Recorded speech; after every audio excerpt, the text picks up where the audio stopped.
Okay, so now I think I'd like to try to sort of put together some of what I call these threads of orthodoxy that have sort of woven their way through my life, but I didn't know that that's what they were.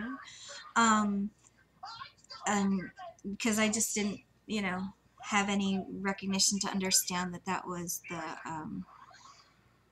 where they all collected. I thought that all of these things were not separate, but that there was no place that believed all of them together, and that these were just things that were meaningful to me and interesting, but that I would never, certainly I would never find another group of believers, and even one other person who believed this way, even though obviously the world is so big and I've never met every person, but it's kind of silly that I thought that. And that there would never be a group of people with whom I could, share similar understandings.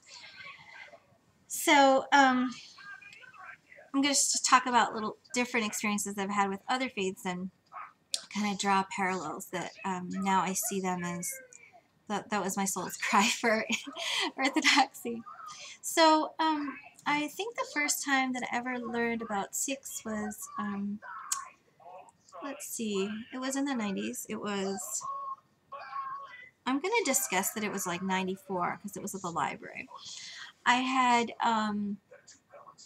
there were two really interesting books I found in that Alaskan library. One was Zandavasta by Ernestine Bush, and the other one was this book that had the sayings of Guru Nanak, and yeah, that's Sikh, and I really, really liked it. Well, one of the things that they teach is that hair, um, because it's part of a human being and given by God, that, to I guess it's sort of described like to mess with nature or to mess with God's plan, or I don't know how to describe what I'm trying to say. That's why you wouldn't cut your hair, because obviously it's going to grow back and you'd have to cut it again. I guess whatever. I don't know how to describe what I'm trying to say.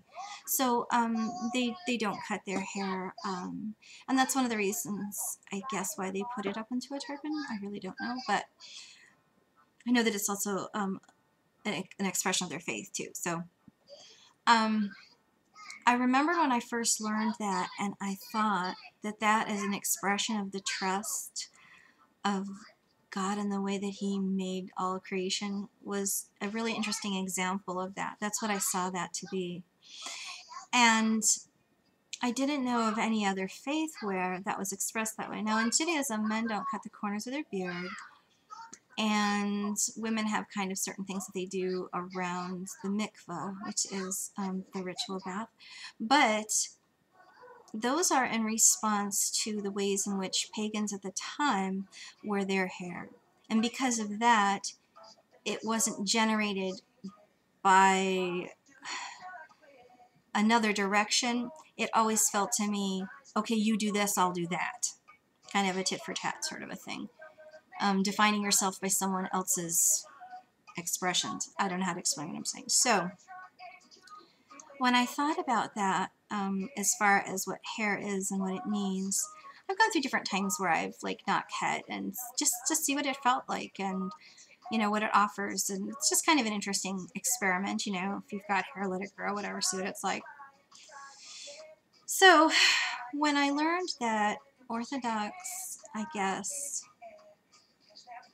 monks, it must be, and nuns as well, when they take their final vows, that they get tonsured, and that after that they never cut their hair ever again.